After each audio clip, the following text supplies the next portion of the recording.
Good morning to everyone. Really excited about the opportunity to come to you with this amazing webinar with some outstanding panelists on diversifying your staff. My name is Santees Beatty, and I direct the Office of Multi-Ethnic Ministries within the Church Multiplication and Discipleship Division of the Wesleyan Church. And we've been in this series of having really fruitful conversations about different aspects of multi-ethnic ministry. We've talked about multi-ethnic worship. We've talked about multi-ethnic residencies. We've dealt with homogeneous church transitions. And now we deal with this topic of diversifying your team or diversifying your staff. And so today we're going to dive in and really invite some really leading practitioners who've been doing this good work everywhere from the district level to the pastoral level to the academy, to actually now at headquarters. And so we're excited you've joined us. Thank you for taking the time to invest in this. We believe that leaders are learners, and at the point we stop learning is at the point we stop leading. And so we're excited to have some conversation about what it means to diversify our staff and look more holistically at that approach. So the way this goes is we'll have each panelist share a little bit of their story, what kind of brought them to the current context they're in. They'll then share a little bit of best practices, some of their approaches to diversifying their own teams, and you'll be able to chime in. So there's actually a couple icons at the bottom of your screen, and you'll find one of those is a Q&A box. And so if you hit that, and if you want to type in a direct question to one panelist or to all the panelists, you'll get a chance to do that. If you want to chat, there's another icon at the bottom that's a chat menu where you can kind of dialogue with anyone, not just the panelists, but people who are watching. And so get involved. Let us know what you're thinking. Ask as many questions as you can. Every question is an important question if that question takes you deeper into understanding and wisdom and translating these principles into your particular context. So with that in mind, we're going to dive right in. We're excited to have our first panelist is someone very familiar to me. She's actually my boss, my direct report at the Wesleyan Church headquarters. She's recently elected Executive Director of Church Multiplication and Discipleship. And so Pastor Anita, why don't you get us started? Let us know a little bit of your story. Some people may not be aware of it. And your approach. You've taken so many different teams from one place to another. And actually our team right now at the Wesleyan Church headquarters is the most diverse team I've seen. And so just excited about you bringing in your story and sharing a little bit about how you do that. So why don't you share your process and a little bit of your story now? Well, thank you, Santees. This is a wonderful topic that's near and dear to my heart. And Santees, you're a great example yourself in being intentional with diverse teams. You're a great networker. In fact, this past weekend, you really invested in Asbury Seminary student by inviting him to a weekend event at our district in Penn, Jersey. So first of all, I just want to salute you, Santees, in your example as you're leading the way for us in our multi-ethnic ministries. I was born into a multi-ethnic family of sorts because my family always had foster children. I had so many foster brothers and sisters over the years. I'm one of 12 children. And then we, over the years, had around 100 foster children. And my parents were very careful to treat all of us like their sons and daughters. So I truly had sisters and brothers who were Hispanic, African American, sharing a bedroom with my African American sister. So it's very normal for me, and it's my comfort level when it comes to diversity. And that is what laid the foundation for me. My husband has a similar story as far as family, and that led us then, when we were having our own family, Aaron and Bethany are our biological children. It was very natural for us then to adopt Rachel, who is Haitian American, and for us to have our own multi-ethnic family, which we treasure and we thank God for. As far as ministry, as a staff pastor, I helped with our multi-ethnic emphasis. I didn't want to call it a ministry because I didn't want it to be a silo department, but for it to really help all of our departments at Eastern Hills be intentionally diverse, as well as when I was a lead pastor in Waldorf, Maryland. It was just a couple weeks after I got there that one of the African American leaders came up to me and she told me that Waldorf, Maryland is the biracial marriage capital of the world. And that was so exciting in our church to have that dynamic, which I loved. Then I was a co-district superintendent in the Penn Jersey district. In that district, it's 43% of our churches are ethnically non-white, which I treasure. And then again now as executive director of church multiplication and discipleship, yes, as Santi's mentioned, we have a diverse team that's very important to me.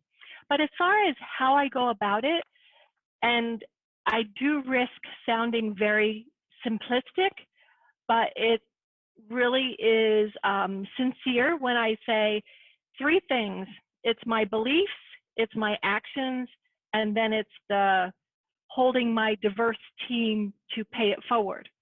And with my beliefs, I really believe that a diverse team is biblical, it's God's will, it's possible, and it is a discipleship issue. Those are deep convictions that I have. And as it then moves to action, I want my actions and my decisions to reflect my belief. So I hold myself to a very high standard, which begins with prayer. And I don't think you can overemphasize the need for prayer, because sometimes it ends up being a spiritual battle. Sometimes it ends up being that we need more guidance. It takes extra prayer. It takes extra networking. It takes extra effort to think of who might be able to help. And right now, Santiz is a wonderful networker that I often rely on. I think it also takes extra awareness when you have the conversation with the person, as well as behind the scenes, extra awareness of how sometimes we have unspoken assumptions amongst the decision makers. I find that being aware of how we sound, sometimes we have phrases or assumptions, code words that close down the possibility of hiring or recruiting a certain person of a different ethnicity. And that awareness, I think, is perhaps the biggest piece, because I think we do have a lot of people who are good-hearted, who have the belief, who want to put that action into place. But for us to have that heightened awareness of what closes down the conversation that would lead to the decision of bringing on somebody of a different ethnicity. And then to pass it on with the team. Not only do I believe and take action with that belief, then I want my team, as they develop their teams, to be diverse, to think about, am I being honest with myself as I am creating my teams, for us to always be heightening our awareness, to always be learning, to being on a journey that we have not arrived, we won't arrive, because with every cross-cultural context, we have more to learn. With every person or individual in that context, we have more to learn. A couple books that have helped me is Cultural Intelligence by David Livermore and, excuse me, The Next Christendom. That is something that gives a global view that I am always trying to keep myself from just having an American view of diversity. I want to have a global view, which I think gives me a little bit more of a God view when I can think of For God So Loved the World.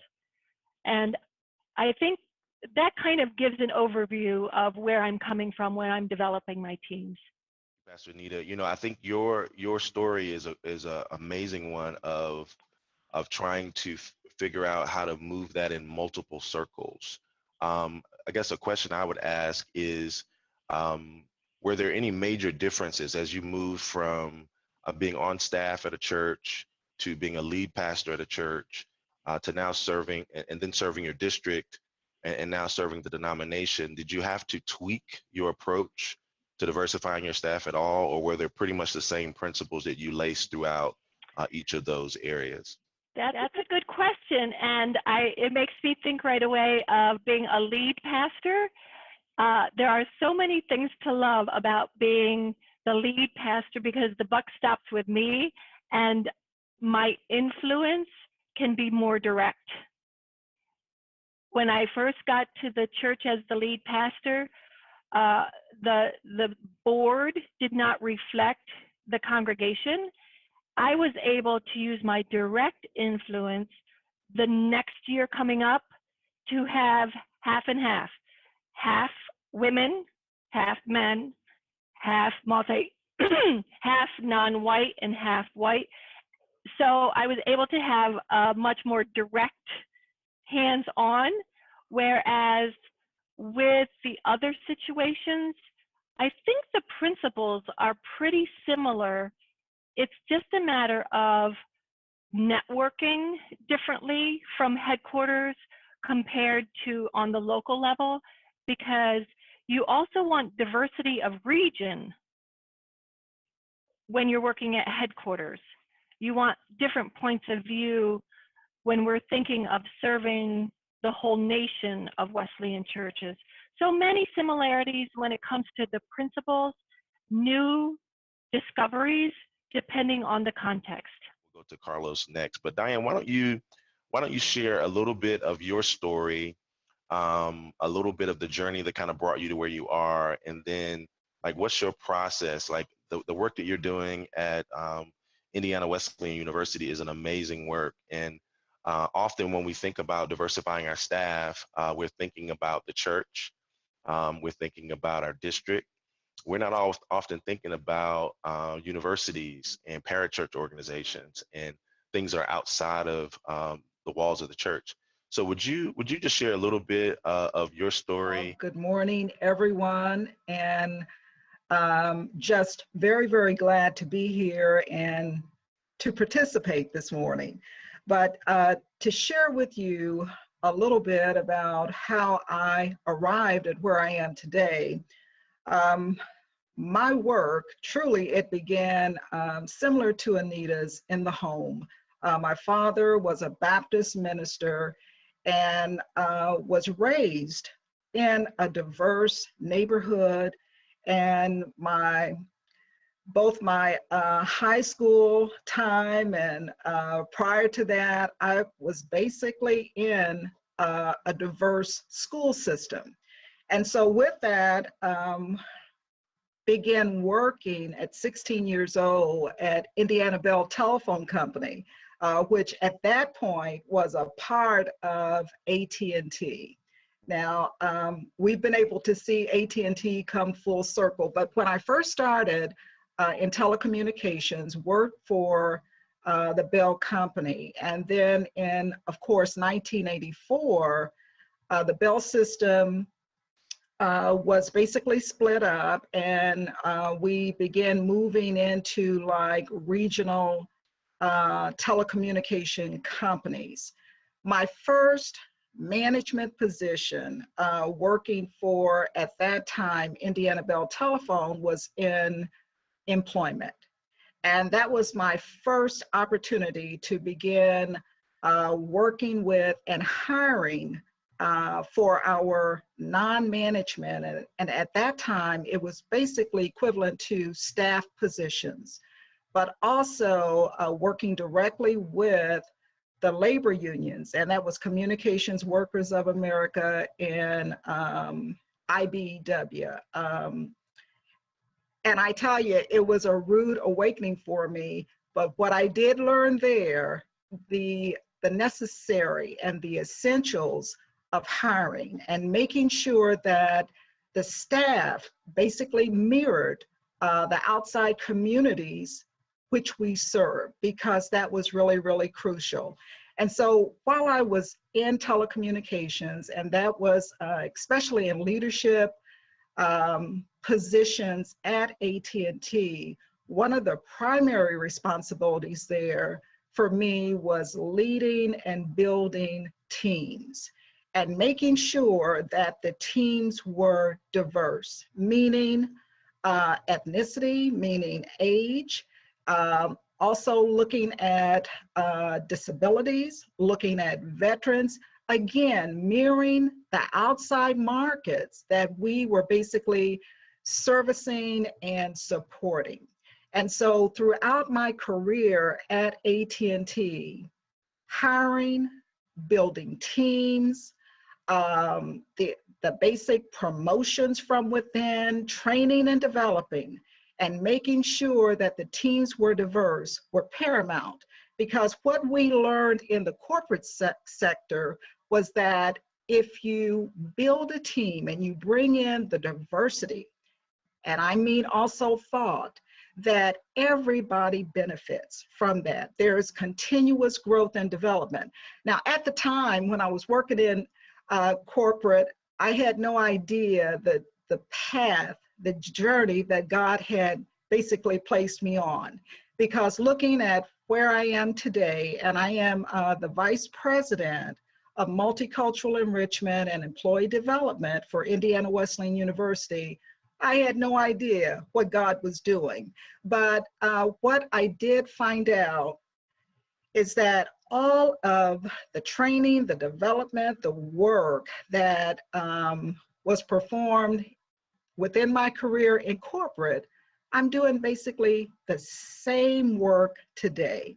One of the things too that was discovery for me, because when I was in corporate, one of the main organizations that I partnered with was the Society for Human Resources Management, which is SHRM. So coming into academia, I still held on to SHRM, but then learned for academia, there is basically an equivalent, and that is CUPA, and that's the College University Professional Human Resources Association. And most of our colleges and universities, both domestic within the United States and now international, are a part of CUPA. And again, CUPA basically helps ones of us that are in primarily the human resources, under the human resources umbrella, to basically continue the focus, the development as far as diversity, as far as hiring, and also organizational management, which is development. Now, to give you some idea of how I arrived at Indiana Wesleyan University, probably within I would say the final 2 years of my career at AT&T, I had an urging to work more with training and development. And so began researching and was hired at IWU as an adjunct faculty for, now it's our DeVoe School of Business, and was able to come in whenever basically I was scheduled and facilitate classes as a faculty member, and loved it.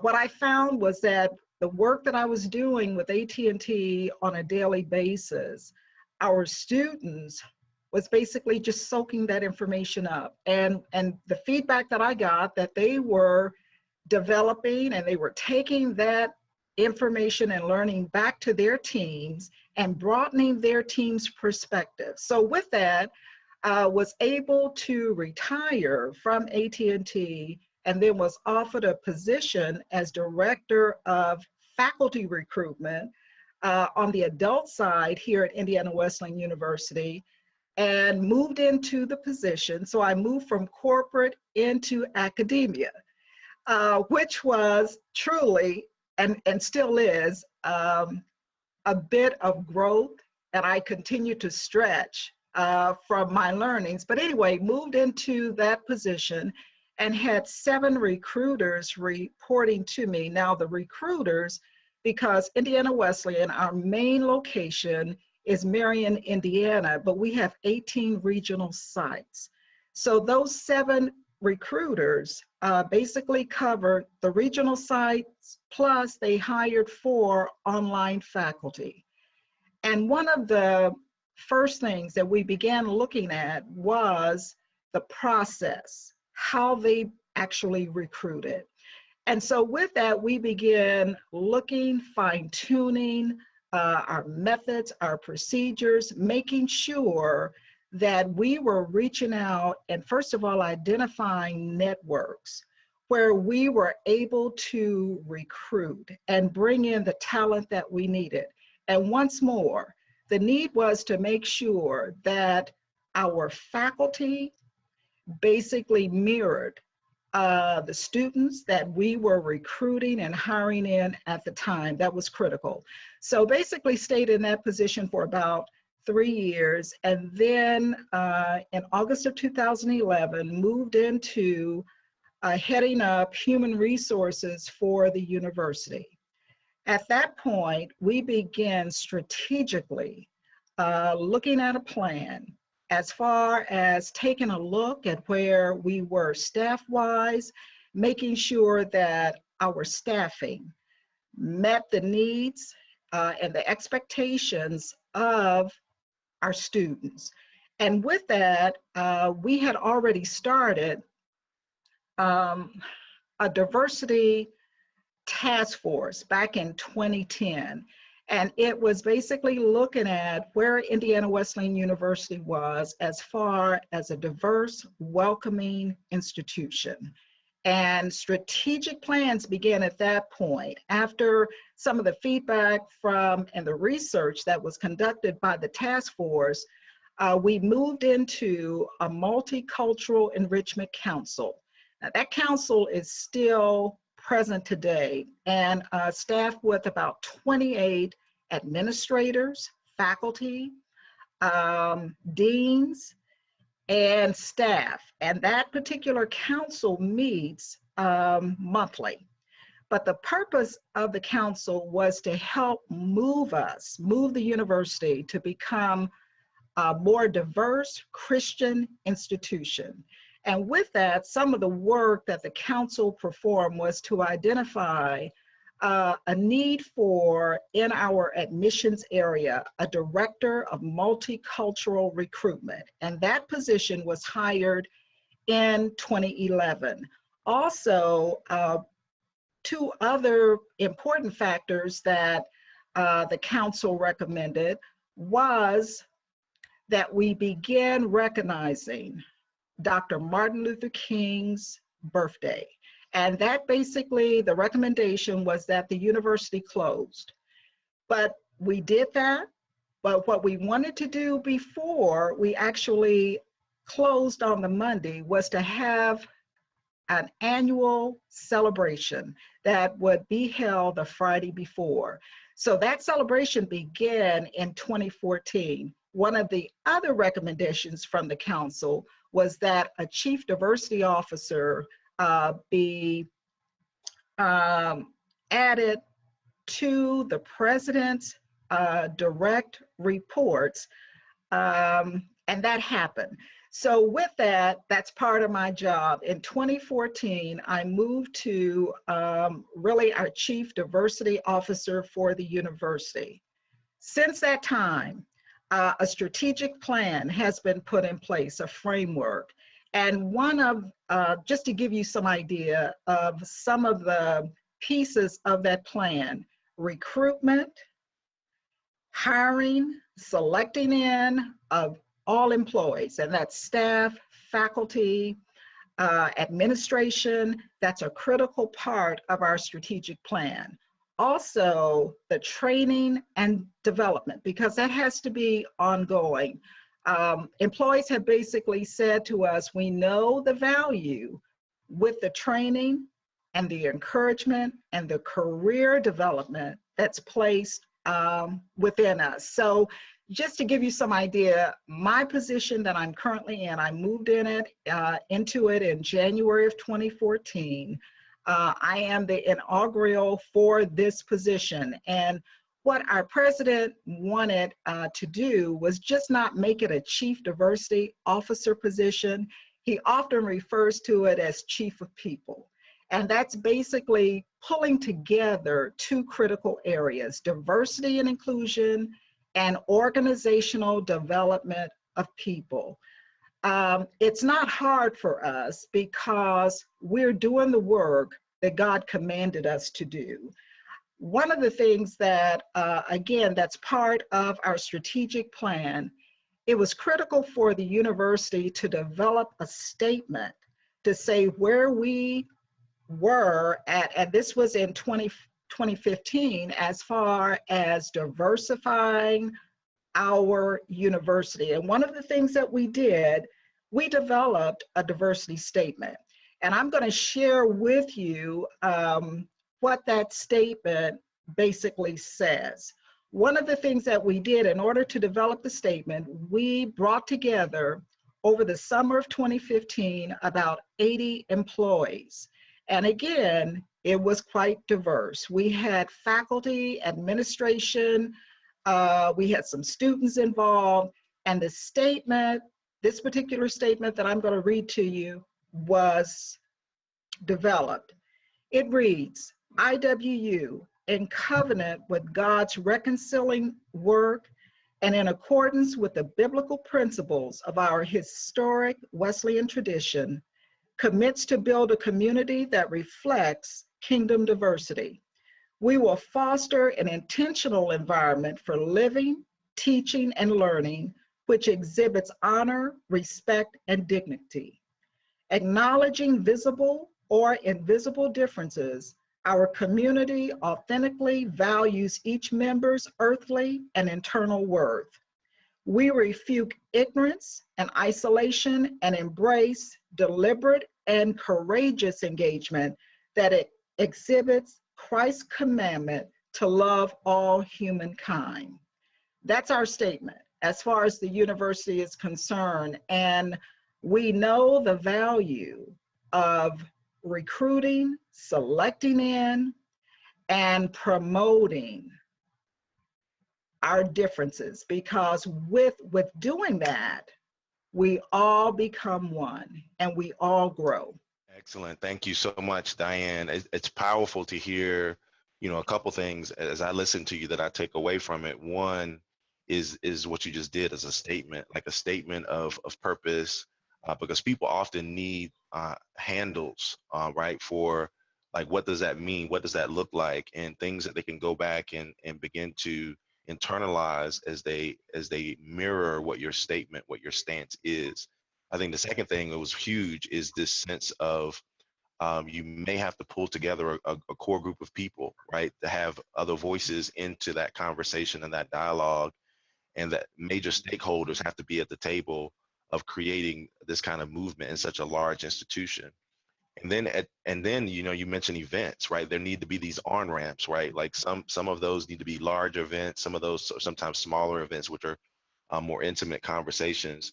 But those layers seem to be layers I hear quite often in the church, in academia, in districts, and across our denomination. So thank you for bringing that clear and awesome presentation of what's happening at IWU. One of the things we're going to do next is hear from another pastor. Matter of fact, Pastor Nina and I and several of us were at his church yesterday at Christ Fellowship in Elizabeth, New Jersey. His name is Carlos Cedino, about his story, some of the things that God has been using him to do. And so this opportunity. It's an honor to be here, and for everyone else that's watching. My name is Carlos Cedeno. I was born and raised in the city of Elizabeth, New Jersey. We're 20 minutes away from Manhattan, not too far away. And both of my parents, they came from Cuba, and definitely this city where I'm in, I'm in it for life. One of the things I always tell people is, like, when I got married, I asked my wife, it was part of the contract that we would have to stay in Elizabeth forever. Definitely, I wasn't raised going to church. Pretty much I gave myself to the Lord when I was around 18 years old. Someone invited me to a youth group, and my life was changed. Something about myself, I'm very loyal. So once I realized God was real, I decided to give it 150% and chase after him. So seeing the impact that the youth ministry did in my own personal life, I wanted to give back, and I decided to get involved in youth ministry too. And I served in total 19 years. I know Santis and I were talking about this yesterday, 15 years as a youth pastor and 4 years before that as a youth leader. And during that time period, I saw God do amazing things, and I still see him do amazing things with the youth in our community. We've been able to reach out across the racial divide through so many different areas in our city. Something that's different from our youth ministry is that we meet in 7 different locations simultaneously every Friday night. And our goal is just to impact the youth. And something we realized is that a lot of our kids would walk to our location, to our youth ministry location. So we decided to duplicate it and bring it to them, bring it to their neighborhoods. So that's one of the major things that we did throughout the years. And we've impacted thousands of kids like through the time period that I was there, and we continue to do so too. What else about me? I'm the senior pastor now. It's been the senior pastor for 2 years. It's been such a blessing. Definitely a different role when the buck doesn't stop at you as a youth pastor. Definitely as a senior pastor, feeling the weight of the responsibility, but it's an honor to lead my church. I have been an elected official for my city for about 13 years already. I sat on the school board, and I'm currently a councilman for my city as well. I'm married for about 15 years. I have 2 Siberian Huskies. Those are my little babies, a red one and a silver one. And that's pretty much the major things that I'm involved in. And with my church, I'm definitely committed for our church to be porous with the community. I definitely believe that the church shouldn't be within the 4 walls. I believe that the walls should be broken down. So many times we do events, we do different things in the midst of the community that people walk into our church and they don't even realize we're a church. They just walk in, they just love what we do, and that's the way that we really approach it. For our staff, we don't have a really big staff in our church. We definitely have a big volunteer team. Our team is fairly large. So one of the major things when it comes to diversifying our leadership and our staff is, I always say it has to start with the key leader. It has to start with the pastor, and the fact that I need to practice what I preach. And one of the things I always tell people is that they're looking at you. It's not just what you say on Sunday morning when you preach. You could talk about wanting to bridge the gap between different races and ethnicities, but the church and those that are around you, your leaders, they're listening to the comments you say when you're sitting at the diner, when you're sitting at a restaurant. They're listening. They're seeing your actions. If you're willing to walk across the room and shake someone's hand. So definitely when it comes to really showing the church how to diversify, pretty much when it comes to who you are, it has to start with the leader. And it's not just on a Sunday morning, it's your life. So as you practice it, they're quick to celebrate the diversity.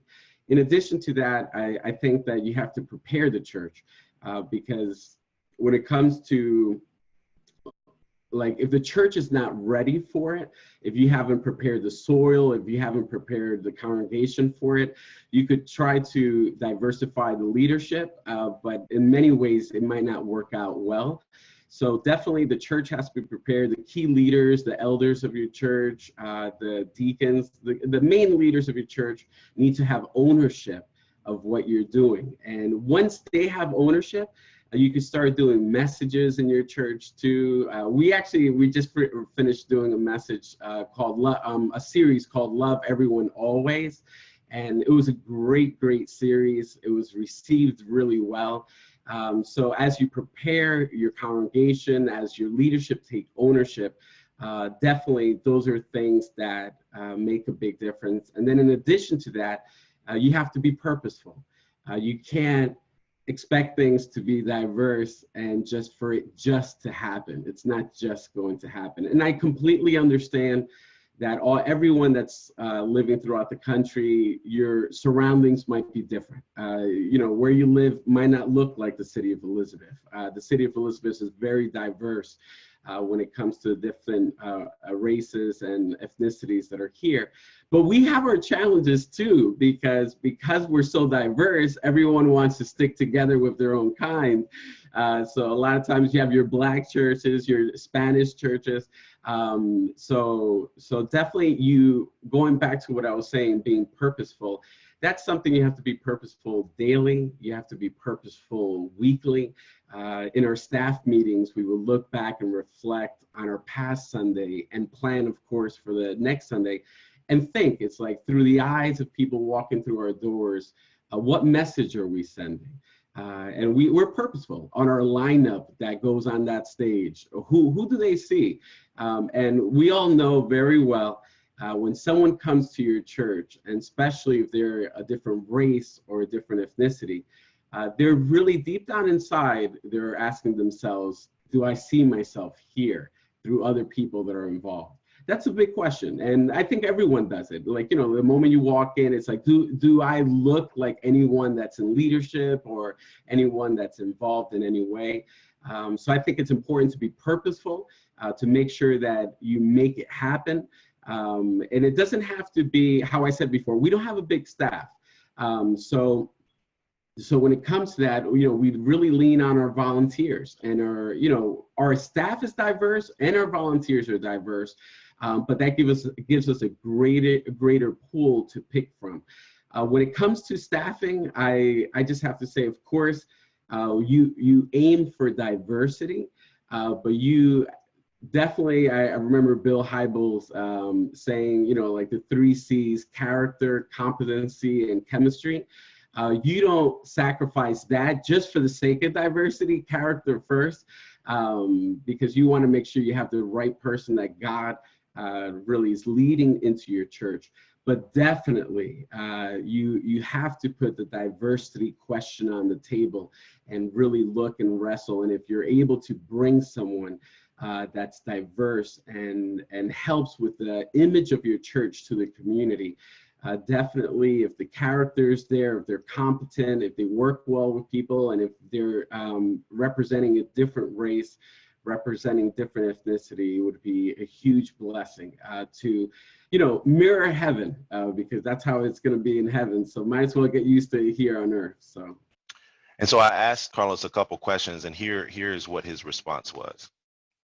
Our church is really diverse. I know, Santis, it was awesome to have you on Sunday. And even on Sunday, when you look at our worship team, we have, it's such a beautiful mix. Like some of our singers, I mean, we have African Americans, we had someone from Egypt that was there. We have Haitians that are there, Latino, completely different countries represented, and that's a big thing. Like our church, we definitely celebrate diversity. When I think of different things that we could do overall, like when it comes to making this happening, I always think of, in a sense, like the 5 senses or 5 senses. And you could think of them as the 5 senses of diversity. And the first one is sight. How I mentioned before, when people come into the church, they're trying to see if they could relate, if there's people that look like them, but not only what they see on stage, but also what they pretty much see on our literature, on our publications, on our Facebook posts, on our Instagram, on our Twitter, you know. And I'm not saying that every time you put something out, it has to reflect it, but you have to sprinkle it in. They have to see that you're being sensitive to it. And that's something that's very big in them being able to see it. Another thing too is being able to hear things that they could relate to. In our church, when it comes to our worship team, we'll do a song in Creole, we'll do songs in Spanish, and you know, we purposely do that. It's not easy because, in a sense, like, you know, it requires extra work. It's easier just to do a whole set in English-speaking church, but to make something happen in another language is harder.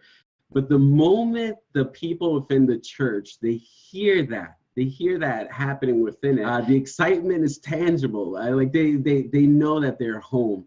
And also when it comes to what they're hearing, a lot of times we're purposeful in trying to include instruments from their country. So things that, you know, we get so used to the drums, the guitars, but all of a sudden you bring something out that they could relate to is such a big blessing. And for myself, how I mentioned before, my parents are Cuban. So one of the things I try to do with my messages is throw in some Spanish here and there. It's just brief little statements, and all of our services are translated. But all of a sudden, that moment, when I just say that one statement, it makes a huge difference. And it's not just me. I know Santis, he knows our worship leader, Harold Boyd, who's Black. And he, a lot of times when he leads worship, he'll learn key Spanish phrases that he could bring it.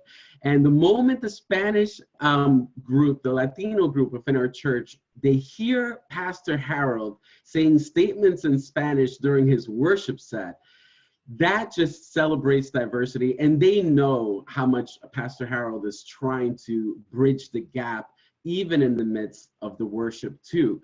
Of course, going back to the census, the next one, and I was just gonna say something else when hearing for Black History Month, every single week, we dedicated a portion of our service to celebrate Black History Month.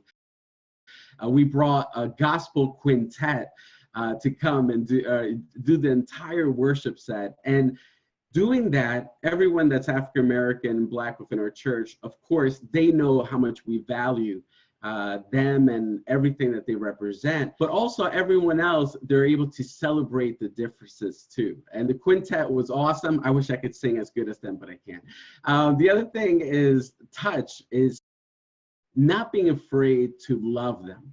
When they come, they need to feel it. You need to embrace them.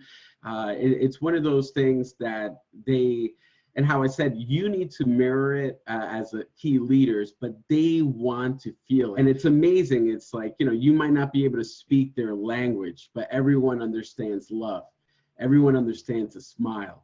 And just walking over, smiling, holding their hands, you know, trying to talk with them, bringing a translator over makes all of the difference. And even with myself, I try to make an effort to learn phrases like in other languages to the best of my ability. It's not easy.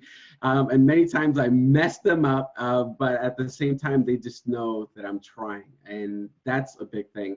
And of course, taste and smell, something that we love to do in churches is eat. So eating is a big part. And something we do is celebrate the different foods of the countries that are represented. And a lot of times, like during Thanksgiving, you see the pride that they have in bringing a dish from their country. And those are like, I wanted to share, I guess, like different small practical little things that we do. But those are things that go a very, very long way. And I know, Santis, you also asked the other question in preparing the congregation. I really believe that, you know, how I said before, the leader has to live it out. You know, just don't talk about it. You have to be about it. And, you know, what they see you do outside of the church speaks louder and greater volume than any sermon you could ever do. So that's huge. And then also your messages, you know, when it comes to your small groups, your messages on Sunday, the messages have to reflect that. And it's not just doing one series during the year or whatever it may be. This is something that is just part of the fabric DNA of your church. And so many times, I know there's so many churches represented, so many churches watching, and everyone is in a different context. But I believe that even if your church is not diversified, as a leader, what I would do is be purposeful to the best of my ability for what's reflected from the stage and the publication to show the diversity, because that sends a clear message. It sends a message of who you are. It sends a message of where you're going. it sends a message that if someone comes and visit, that they're welcome, and that's obvious to people that you're making the effort to bridge the gap. So those are some major tips that I could give. The other thing is to partner. I know myself how I'm involved in the community as a councilman for the city, and we do so many different events throughout. It's so important to partner with different groups throughout the city, throughout your town. It's so important to serve that population. For example, even ourselves, as diverse we might be, we want to be more diverse. So we're being purposeful in doing seminars to the Haitian community within our city on how to build a resume, developing really good interviews, job interview skills, like different things like that, that all of a sudden we could start bringing them inside our church, getting to know them, just doing things that will improve their own lives and just serving them in that capacity. We do often free English and Spanish classes for the community. Most of our city, high percentage, 60% is Latino. So all year round, we pretty much do a free English and Spanish class. We try to work with citizenship classes. We have immigration services through our church as well. How I mentioned before too, our goal is to be porous with the community. We want people to know that they're welcome. And even if they don't stay, we know that we touch their life, and we believe that a lot of times it takes multiple touches for someone to eventually come through, number one, to God, and then if they choose to be part of our church, they already know what we're about. Awesome. So that was from Pastor Carlos Cedeno, and just the things he shared, just those 3 P's, and then he dealt with those senses. Those were just highlights for me. I told him I'll be using those 5 senses pretty soon, and I'll give him credit at least the first and second time. So now we're going to move on to Dr. Stephen Babby, who is a former DS of the Pacific Southwest District, and someone that I have just grown to respect and admire. Was a DS for over 40 years, is just masterful at leading people, leading pastors. And so was able to go out to the Pacific Southwest a few times early on in my time in this role. And I was just mesmerized by some of the work and some of the planning and some of the strategy that you put in place for the Pacific Southwest, and how that has played out then and how that is playing out now. So Dr. Babby, why don't you talk a little bit about kind of what brought you to where you are, and then some of the strategies and some of the practices that you've used in your role as a DS and your role in other places. Thank you very much, Santiz, and it's a great joy and pleasure to be able to bring some ideas to this forum. I grew up in the San Diego area. I lived in the La Mesa area just east of San Diego, which at that time was pretty much an all-white community. We had, in effect, de facto segregation, which meant basically that the real estate agents did not sell homes to people other than white English-speaking people in the community. But I attended a Baptist church where the pastor was a former missionary to Colombia, and he instilled in me a great heart for missions. And then I moved on as a freshman in college to Skyline Wesleyan Church under Orville Butcher, who had a wonderful missions heart. And through that experience, Skyline sent me as a young person to the Urbana Missions Conference from InterVarsity Christian Fellowship. Once again, my heart for missions really increased. When I attended Asbury Theological Seminary, it was a fabulous experience, great focus for me on evangelism and also on missions. So when I came back to the San Diego area joining the staff of Skyline after seminary, I had a couple of applications for mission organizations in my files and was still praying about whether or not I was going to be a missionary or not. And then all of a sudden, in 1976, at the age of 31, I was elected district superintendent. And this radically changed my focus and the direction that I was going in. And I then had the focus of planting churches, encouraging local churches, and trying to minister to the total state of California. Later on, I was given by the denominations the states of Arizona, New Mexico, Nevada, Colorado, and Hawaii. So I started with a very strong interest in evangelism, church planting, and missions. When I became district superintendent, there was only one church that we were planting at that time, which was ethnically diverse, and that was a Hispanic church about 240 miles north of where I lived in a farming community in Arvin, California. From that, I began to understand working with Hispanics and enjoying the work with them. And at the same time, other opportunities came to me to work with Hispanics. So my emphasis was, how do we reach the diverse culture of the state of California and then subsequently the other states? So over the course of the time that I was district superintendent, our district planted around 70 Hispanic churches.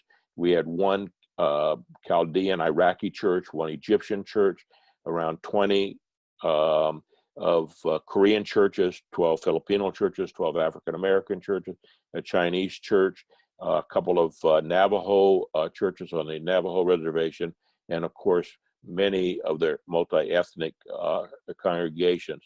So the question was, how do we work with all these different groups? One of the hardest things at the very beginning was getting in major discussions with pastors and even key laymen over doctrinal issues.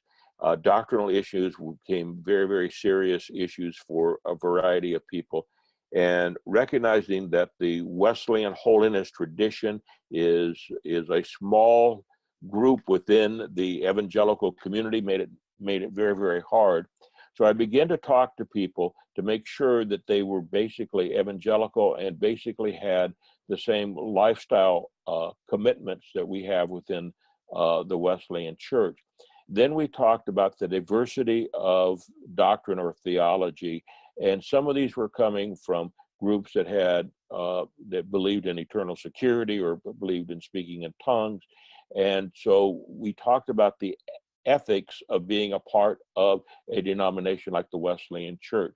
And the basic agreement was that they were not to promote doctrines that were not a part of the Wesleyan Church, nor were they to speak ill of any doctrines within the Wesleyan Church. So with this in mind, it began a wonderful wonderful experience with a variety of pastors, and it worked out quite well. And there was only a few instances where people would come to me eventually and say, you know, Steve, it's nice working in the Wesleyan Church, and I've done everything you've asked me to do, but I just don't feel comfortable here from a doctrinal standpoint. And then they wanted to go back to their own denomination. As I was trying to work through things, I realized that I needed to have somebody to help me in the various ethnic ministries that we were doing.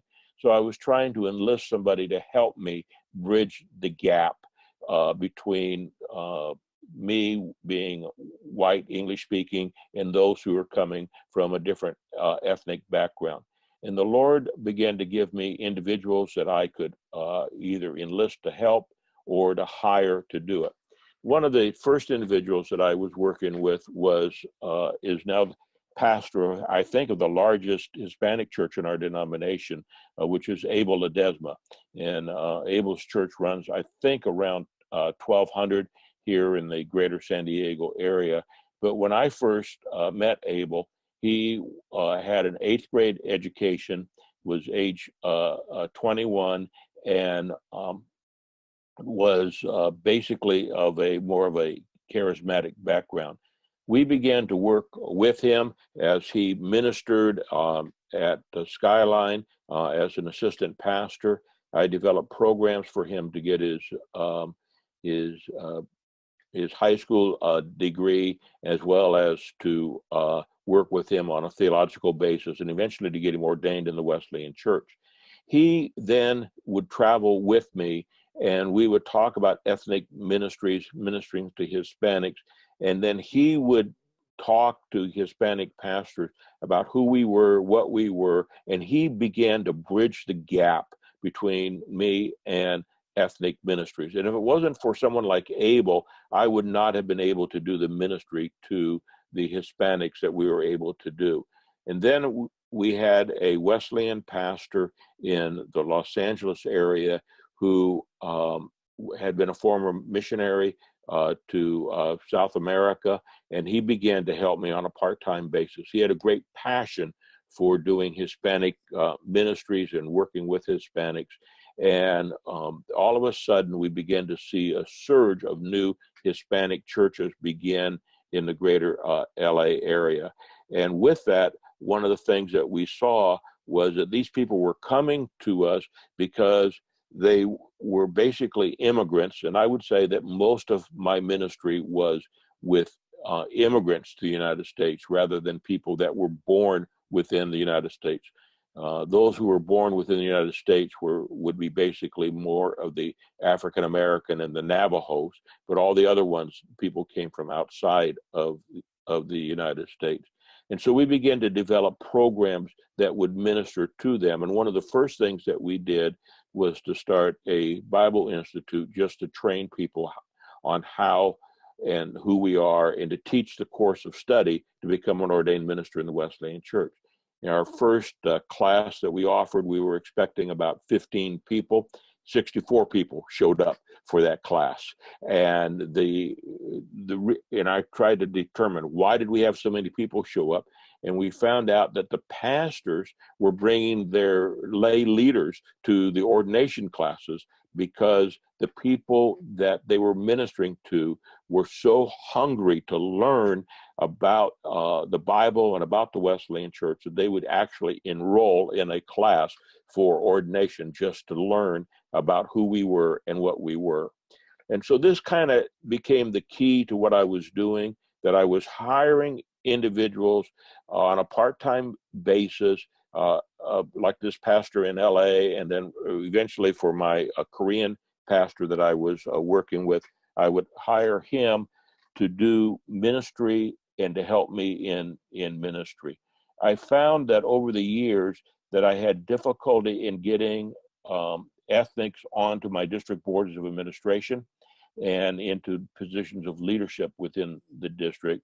And so what I had to do was do some manipulation in order to get them onto the boards. And so the two ways that I would do that would be, is one is the denomination finally agreed that we should be able to appoint the assistant district superintendent and have multiple assistant district superintendents. And so with that, I was able to appoint a Hispanic and a Korean to be assistant DSs, which then got them on the district board of administration. The other thing is that when I would give my annual district superintendent's address to the district conference, I always made sure that it was before the elections, and I would always highlight one or two ethnic pastors that I wanted to get on the DBA, and lo and behold, because I promoted them in my speech, they ended up getting elected to serve on the District Board of Administration.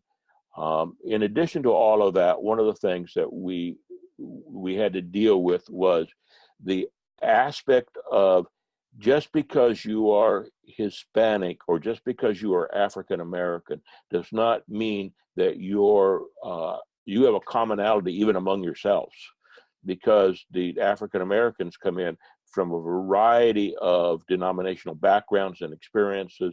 The Hispanics come from a variety of denominations, and they come in from a variety of countries, different types of cultures that they were in. So one of the things I had to do was to try to learn how to work with them in such a way that we would have retreats just to bring a commonality and a bond between those that we were working with. And Santis, you were out to help us with some of that with our African American pastors to bring them together as a group. The Lord helped our district in a marvelous way. And about 10 years ago, we were able to split off our Hispanic ministries into a separate district within the Wesleyan Church. Or we were the only district that's ever split because of growth. But our district got to the size of 110 churches scattered over 5 states. And it was just impossible for me to continue that type of ministry. And so we praise the Lord for the Hispanic district that we have and what God is doing in that district. It's been an enjoyable experience working with our ethnic ministries, and I continue to work with our Hispanic district to assist them in some technical areas that they need help in. Thank you, Dr. Babby. So grateful for you, man. Just hearing the strategy, the intentionality that leadership is really about influence, right? And so some of the intentionality that you brought to the Pacific Southwest in hiring assistant DSs and pushing, because one of the things that I hear all the time is, man, we got some great people, but they never get elected, right? Because most of the church doesn't know them, or in a district standpoint, most of the district doesn't know them. And so a strategy of including them in what you're saying is huge. I guess I'll ask a quick question of all the panelists real quick, and then I'll move to our last panelist, Dr. Joanne Solis Walker. Do you hire for where you are, or do you hire for where you're going? And embedded in that question is of course attention, right? And is it possible to hire for both? And so how would you respond to that question we just got? Do you hire for where you are? Do you hire for where you're going? And how do you live in that tension when you choose one more than the other? And is it possible to hire for both? How would you respond to that question? I normally hire for where I want to go. And one of the things that I always look at is the passion of the individual. And so it's the passion of the person in the direction that I want to go is why I'm hiring that individual. I don't want the individual to sense that I'm hiring them just to do a specific job, but it's a job bigger than what they can do even right now. And one of the things I found is that if you hire someone with a high passionate level in an area, he will perform even far greater than what you can ever imagine. And in fact, in a couple instances, I tried to move that person from part-time to full-time. And what I found out that when I moved him to full-time, I wasn't picking up too much more of his time or effort, because I already was capturing most of his time and effort in a part-time position. The only thing I was doing by making him full-time was having to pay out a lot more money. And so I really worked harder just to try to get a series of part-time people to work for us on the district. Would others of you respond to that? Hire for, would you agree, or would you add anything to what Dr. Babby just shared? I would also say that it's important for leaders, just by the very definition of what leader is, to hire as we're going forward, to hire for the future, to hire for vision and mission. If we do not hire those minorities or women, who, whatever group is missing from the team, then we are at risk of losing them from our circles. And so that's one element to keep in mind. But yes, we need to be leading going forward and really truly having the vision that this is God's will here on earth as it's being done in heaven, and talk in those terms, so that if it's not your reality currently, that people would at least catch that vision and understand why you are making these decisions. And I would just like to add that we hire for both. We hire for the present and the future. And primarily, I think and foremost, we hire for character. And that's being able to display the characteristics, what we know of Christ. That's first and foremost. And then secondly, to hire for the skill and talent that's basically needed at the university to push and to meet, first of all, our students' immediate expectations, but also to position them and the staff for future. So we're going to move to our last panelist, and then we'll have some time, a little bit of time for Q&A. So get your questions in. We've gotten several, some from online, some from here, and want to share a little bit of her story. So Saludo familia. My name is Joanne Solis Walker, and I am Assistant Dean of Global Theological Education at Wesley Seminary at Indiana Wesleyan University. And I'm very excited to have the opportunity to come to you via Zoom. Praise God for modern technology. Was really grateful that I get the chance to just share about this. It's a topic that's dear to my heart for multiple reasons. But above all, if you know anything about me, I do believe that it's a great time to be a part of the Wesleyan Church. And this is one of the reasons, because we're having these conversations, because we're not just exploring them in a basic introductory level, but because we're willing to wrestle with different aspects of it, including this whole topic about diversification. So I'm really glad for it. I want to share with you some of the basics, some from my perspective. And I'll pause there, edit that. I want to share with you from two perspectives. One is what not to do, and the other is just some things for you to consider. I think this would be less complicated if diversifying your staff or your team was about hiring minorities or just creating equal opportunities. And while I think that both of those things are extremely important, if the focus is just about hiring a minority, then we've missed God. We've missed God's vision for humanity. We've missed his intention. We even missed the opportunity that's been given to us to really benefit from diversification. So in order to experience the fullness of God, I am convinced we must be just swept away by his creativity and be swept away by who he is. And so this is not about hiring minorities. This is not about hiring people of color. This is about the kingdom of God. And if it doesn't start there, then we've missed it. We start wrong, and then we never accomplish what God's intention is. The other thing that I guess I want to be able to emphasize is that from my perspective, diversity is not a verb, it's a noun. So it's not something that we do, it becomes something that we are. And I've been wrestling with this for quite some time right now. I continue to wrestle with it, so I don't have it figured out, so be kind to me. But I do think that from a Christian perspective, diversity is not something to be acquired. It's something that we lost. It was given to us, deposited within us. It was part of God's creation and his plan. And because it's one of the attributes of the very essence of who God is, then it's something that we possess, that we have, but throughout the journey and throughout the process, we lost. So I think about it more in terms of reconciliation, of being reconciled to God in this fashion. And so often we think about reconciliation from the perspective of, right, our sin and those aspects of us, of being separated from the world. But even in these terms, if God is a God of diversity, it's part of creation story and that beautiful narrative, then we also need to reconcile ourselves to that very beginning. So I'll just share a few of what I think are important elements in terms of some things to do.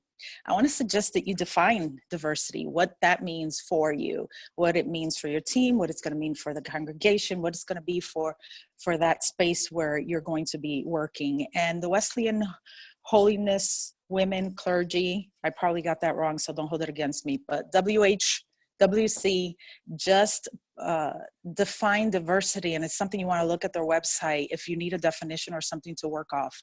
But I want to emphasize this because diversity is such a wide term, and so we're going to talk about diversification, and we should know what we're trying to do in the process of it. So ethnicity, gender, disability, generational, I mean, it's not our case, but even in terms of religion and all those are all elements of diversity. And so for us in particular, you want to start off defining what diversity diversity is.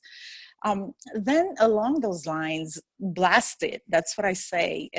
Create statements that are visible on the website. Preach it from wherever you're at, you know, from the pulpit, teach it. The primer, the multi-ethnic primer is such a great tool to be able to use. So do Bible studies, just blast it all over the opportunities that you have. You want to be able to cast and share it. I also want to say along those lines, to create space at the table. Going back to what I initially said, that diversity is not just about equal opportunity or hiring minorities or anything like that. It's about creating actual space at the table, voice, a face, an opportunity to contribute, an opportunity to be a part of it. So create that space while you're blasting it. Sometimes I think we wait to know that we want to hire someone who is diverse, or that we want to bring on board to the team someone who is diverse. And that's not the prime time. Begin to talk about it now, even if that person is not a part of the team just yet. And so now's the opportunity to begin to create what that is, what the atmosphere is supposed to be. So don't wait for someone to be part of the staff or the team. That doesn't mean that you're not intentional about creating the space and open it, but begin to change the paradigm now. Begin to work with that. So from wherever you're at, blast it. I think the other thing is, it's empowerment. Is from the perspective of empower.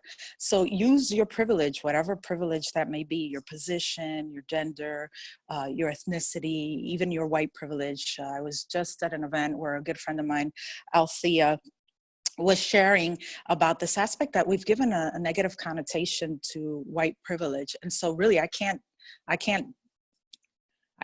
define or even get in the way of the privilege that you've been extended or that I've been extended. So it's really not about the privilege, it's about what I do with that privilege. So use whatever privilege you do have, whatever platform you have, to begin to create a space and an atmosphere for diversification, and empower people to be able to be a part of what you've already have been able to experience. So create that space and then empower people to occupy their space within that space. I think the other thing that I want to make mention of is creating a pipeline for the diverse members. So not only creating a space at the table, but also investing, use the primer, use leadership development opportunities, identify the gifts and the sets, and help to create that pathway so that the person feels mentored, feels encouraged, so that the team member feels like they are really a part of the team and that they're not stuck. One of the things that I want to suggest is just because someone is from for instance, myself, just because I'm a Latina woman doesn't mean I'm an expert in everything woman, and it doesn't mean I'm an expert in everything that's Hispanic or Latinos. And so don't corner anyone on your team. Think about the whole aspect of what they can contribute for their gift set, and not only focusing on the fact and celebrating the fact that someone may be from male or female, Greek or Jew, but that altogether this whole aspect of unification is something that God really celebrates. And so don't corner someone as the Hispanic whatever, and that's the only thing that they can do. Inviting them to the table means recognizing that, yes, that there is some aspect there that you want to celebrate, and that there is some knowledge, and that there should be the safe space to be able to be that person, who they are, the way they think, and what they have to contribute. But it doesn't mean that they don't have the gift set to do something that's beyond whatever that space is that you have created. And so it's being able to look beyond that. I happen to think that sometimes we just focus so much on the aspect of diversification from the mindset of ethnicity. And so I want to emphasize again that even within our churches, that diversification is generational, to include young men and young women to the table, to allow, the millennials, and even as the Generation Z begins to make its way, to just create those spaces that are necessary for those from different generation. In Spanish, we use la edad de oro, even people who are mature in age and have reached that retirement stage, that we would think about diversifying from that aspect, and as well as the ethnicity. So I don't want to minimize the importance of that, particularly in the times that we are living, where we know that our communities are so diverse. You know, there's something that is said in the primer, that the kingdom of heaven, I mean, we pray about the kingdom of God being established here on earth. And so the kingdom of heaven is unified. It is a place where people, everyone, every tribe, every nation, every tongue is represented. And so if that's what we're calling and that's what we believe in, then we want to be able to uphold that to its fullest. And so the kingdom of heaven is not segregated. Why is the local church? That's what the primer says, you know, why is the local church? And I recognize very much that there's language differences and there's all those aspects, but we can't minimize the fact that in celebrating that, that doesn't have to divide us, that they should be reasons to unify us. And because the truth is that we may not have had, or we may not have taken advantage of the opportunity to go into the rest of the world. God has brought the nations to us, and in bringing the nations here to the United States, we have an opportunity to respond to the refugees, to the immigrants, to the people in need, to those in poverty, to the widow, to the orphans, to the brother and the sister that's living right next to us, to our neighbor, to the person that looks like us and doesn't look like us. And so diversifying our staff gives us the opportunity not only to represent the multitude of what the kingdom of heaven does symbolize, but it gives us an opportunity to really enrich our lives and learn from so many other people. And in that, I think there's a secret of really experiences the fullness of our Lord Jesus Christ. And the reason why God created us was to live in harmony and to honor and extend together the honor that he so deserves. And so in order to be able to just benefit from the maximum that God has in store for us, it'll take this unification. And I have that dream that us as a Wesleyan church, we keep pressing in that direction so that all of us are welcomed at this space, at this place, to worship and render unto God what he so deserves. And that sounds like an over spiritualized response, but it's not. But I think God is continuously trying to reveal God's self to us. And this is one of those elements that God is continually trying to awaken us to the miracle, to the beauty, to the opportunity of it. And then tagged along with that, it takes sensitivity from great leadership. And so for the seminary, it started with Dr. Wayne Schmidt, and having that vision, having that revelation. I think that's probably the word that I want to use, the revelation of the kingdom of heaven being established here on earth. And I think once you have that awakening, there's no turning back. You have to keep pressing forward because you experience something that you've never experienced before. And then I think it goes back to God. With my role in particular, you know, Wayne had this vision and understanding. Our president had this vision and understanding that God was calling us to diversify in terms of who was on campus, the type of programs that we had, the faculty who represented us. And so the way that God orchestrated my coming on board, it has left no room for questioning because it was so clearly God. And I don't have the opportunity, I don't have the time to be able to share that testimony, but it's reaffirming and a constant reminder, even when days are difficult and it gets muddy, because it gets muddy. It's a reminder that this is God's vision and we've been entrusted with it. So I think leadership, pastoral leadership is so important, institutional leadership. In our case, particularly, we have an amazing faculty. God just has blessed us with a faculty that is completely open, diverse, and just has the right heart. And so those are the elements, right, that then make it welcoming for students to want to be a part of Wesley Seminary. And lastly, I think it goes back to God again, because if you know the history of Wesley Seminary and the exponential growth that we have experienced, I think God has honored us because we have wanted to be missional, not only in terms of our curriculum, but the diversification and the intentionality by which we have done those things. God has honored us and we have experienced growth. Yes, because we've had amazing admissions leadership and all that, but yes, because God has been faithful to what his promise is when we seek him in a unified way, and that takes all of us. Just so thankful for Dr. Joanne Solis Walker and just her role at Wesley Seminary. And so now we're going to just open up for some general questions. And one of the questions, we have 3 questions that are up now. One of those questions is, how do you deal with like pushback, right? Like, how do you deal with maybe people in the church or people at the university that say like, man, like I thought this was about discipleship and multiplication, or I thought this was about education. Like, why are we focused so much on diversity and race? Like, what would be your response to those layers of pushback, as I'm sure you've probably dealt with those before?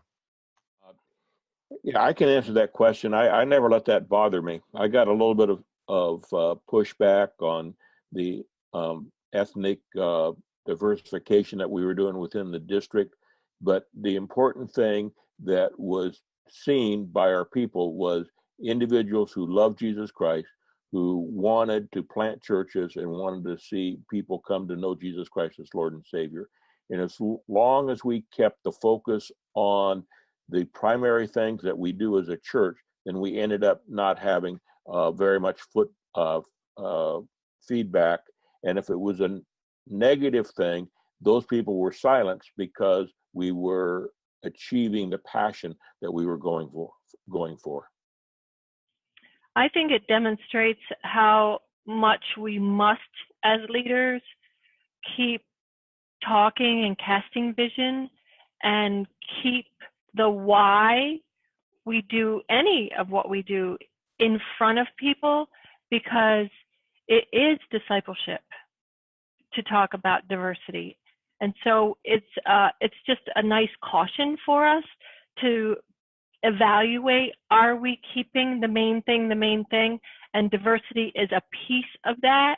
I like what Joanne Solis Walker was just saying, how diversity is something that we are. It's a noun. And so to talk about it in those terms, but then also just to know up ahead that it will be sacrificial to lead the way. I remember a dear family in our church that had been with us from the very beginning, and we would have never guessed. But when we adopted Rachel and brought her into our family, that was the last Sunday that family was in our church. And they just left quietly. They had just made one comment. And the thing to remember, though, oftentimes those are not the people that will lose from the big church, the big C church. They're going to go find another church. But it hurts. It's sacrificial.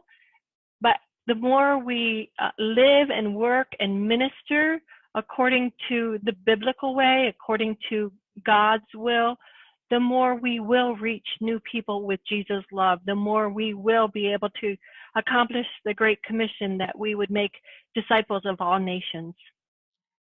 And one of the things at the university that we did initially, when there were questions and concerns about why the focus on diversity, why are we doing this now, we decided to develop and then deliver basic awareness training. What is diversity, and what does diversity mean to all of us? And that was an initial beginning. And some of those questions that we received initially were being addressed, and had employees had the opportunity to answer that question by participating in the training itself. And then secondly is to basically have the courageous conversation one-on-one to basically say, tell me what you're thinking, and to allow that that person to share with you why the concern. Good. Thank you very much. I'm going to share this piece from Dr. Joanne Solis Walker, where she responded to a question I posed with her about Wesley Seminary and its diversity. So check this out. I think I have to go back to what I initially have said and what I referenced throughout. I think sometimes we're looking for the person of color and not establishing this as who we are. You know, there's a phrase in Spanish, que esto me corre por la vena, it runs through my veins, it's the blood, it's what ignites, it's a part of who I am. And so that's what God is calling us to live out. And so there's a lot of things that go into that authenticity, whether or not really it's a safe place and all that kind of stuff. I'm not trying to say that that's not important, but most of all is we're looking for a particular person to fill a particular role. And it's almost like we've set up this agenda and then it becomes something that we aim towards as if we could attain it, right? And we lose the opportunity of understanding that this is it. This is one of those elements that it is what it is, regardless of the color of your congregation. And so granted, to be able to see this as something beyond black, white, brown, and be able to see it as just God's command, then creates a place where you are drawn to and you want to be a part of. So I think if we honor God with our heart, mind, soul, our actions, that those things would come into play and that we'll see those things being fulfilled. We'll find God will bring those people. Everybody is drawn to something. So what is the message that we're delivering and what are we drawing people to? I mean, part of the message of the salvation is to draw them, that wooing of the Holy Spirit that takes place. And so I think that's also an essential part here. If we start proclaiming, preaching, teaching, greeting, and being able to be authentic, not about creating space for minority, but authentic about what it means to live out the kingdom of God here on earth, then I think we'll begin to experience something totally different. Sometimes you have to shout it out. I'm not saying that it's an easy thing, but it's not an impossible thing. And that given the opportunity, we should explore it from a different perspective first. And then begin to call and pray and believe. So how often do we begin to pray, God, I from the pulpit, not just in our quiet prayers times, right? God, we thank you that this church is diverse. We thank you, even calling things into existence. And so I think we have the power and the authority to do that, and that we don't tap into that as much as we can. All right. So my last question, and I was wrestling with this week, and just some conversations I had with a few leaders a couple weeks ago, some conversations I had this weekend. So I want to pose this question for you to respond to either group or both groups. So one of the questions that constantly comes when we start talking about diversifying staff is there are many of our white leaders, because our church, our denomination is predominantly white, who posed the question like, how do I do it when I don't know what to do? I don't have a lot of diversity around me. And so what would be your response to them? And then the second question that gets posed is often for people of color who often wrestle with like, is this the denomination for me? Like, I don't know where I fit. I'm looking for places to serve, districts to serve, churches to serve. And so my question would be, what would be your response to kind of close out our time to either one of those questions? What do I do if I'm in a predominantly white setting, or I lead a predominantly white church? Or what would you say to a person of color who's a part of our denomination, or maybe even someone who's watching is not a part of our denomination and is considering it or interested? Like, what would you say to them about the role of the denomination and the role of the church and the way we are being intentional about being inclusive and involving multiple voices at the table? So that'll be my closing question, and then after that we'll pray and we'll close out. You asked some very, very difficult questions right there. I would say that in our setting, it is very difficult to bring diversity to churches that are not experiencing diversity within their community. Uh, in in California, most of our communities are experiencing some diversity, and so what we try to do is to encourage the pastors to basically diverse to diverse have diversity within their music ministry, and if they can get people on the platform that are different ethnicities, that goes a long ways to help the congregation to understand what is happening within their community, what's going to continue happening in their community, and it brings a lot of peace within the congregation. Something that I would just, in discussion with a leader that would say, I don't have diversity around me, I would just say, well, just make sure, and are you sure? Because sometimes perhaps it's a small percentage, or perhaps we are just not going in those circles. And whatever the answer might be to those questions, then I think every pastor and every leader can cast vision for diversity of age, socioeconomic status, that we would teach within our responsibility area, that we would be attentive to anyone and everyone, whatever the differences may be. And that creates a culture of unity. It creates a culture and a welcoming for that moment when somebody does walk in the church door or whatever, wherever your setting is, that it would be a new kind of difference. I think that all of us can just make sure that we're not putting diversity in a very small box, but enlarge that box of thinking. Another thing I would say to that person who is a minority and wondering, is the Wesleyan Church a home for them? I would network with them and bring them to people that would welcome them and encourage them. And then also ask the question, would you be willing to, if we can find a place for you, would you be willing to help us turn a corner as a denomination, to turn a corner in a church so that you can be part of that future for us? And it becomes a challenge and a sacrifice on both parts for us to work together to really truly look a little bit more like heaven here on earth. And for the leader that finds that there's no one around them to basically seek information from, I would just say intentionally try to connect with contacts outside of your area, outside of your network, to build that network, to build that pipeline, and also to be visible in the community.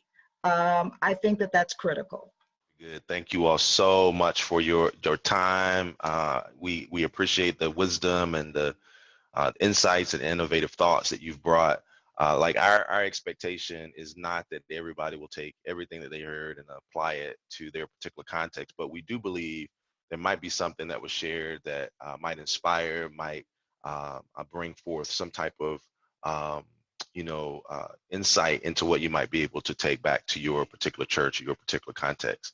One of the things that I've been really pushing in as I travel and talk to different pastors and DSs and churches is that the challenge is often in our denomination and in the church for that matter, we often want people to come and be a part of us. And oftentimes within that is this code language for assimilation, which means they have to become like us.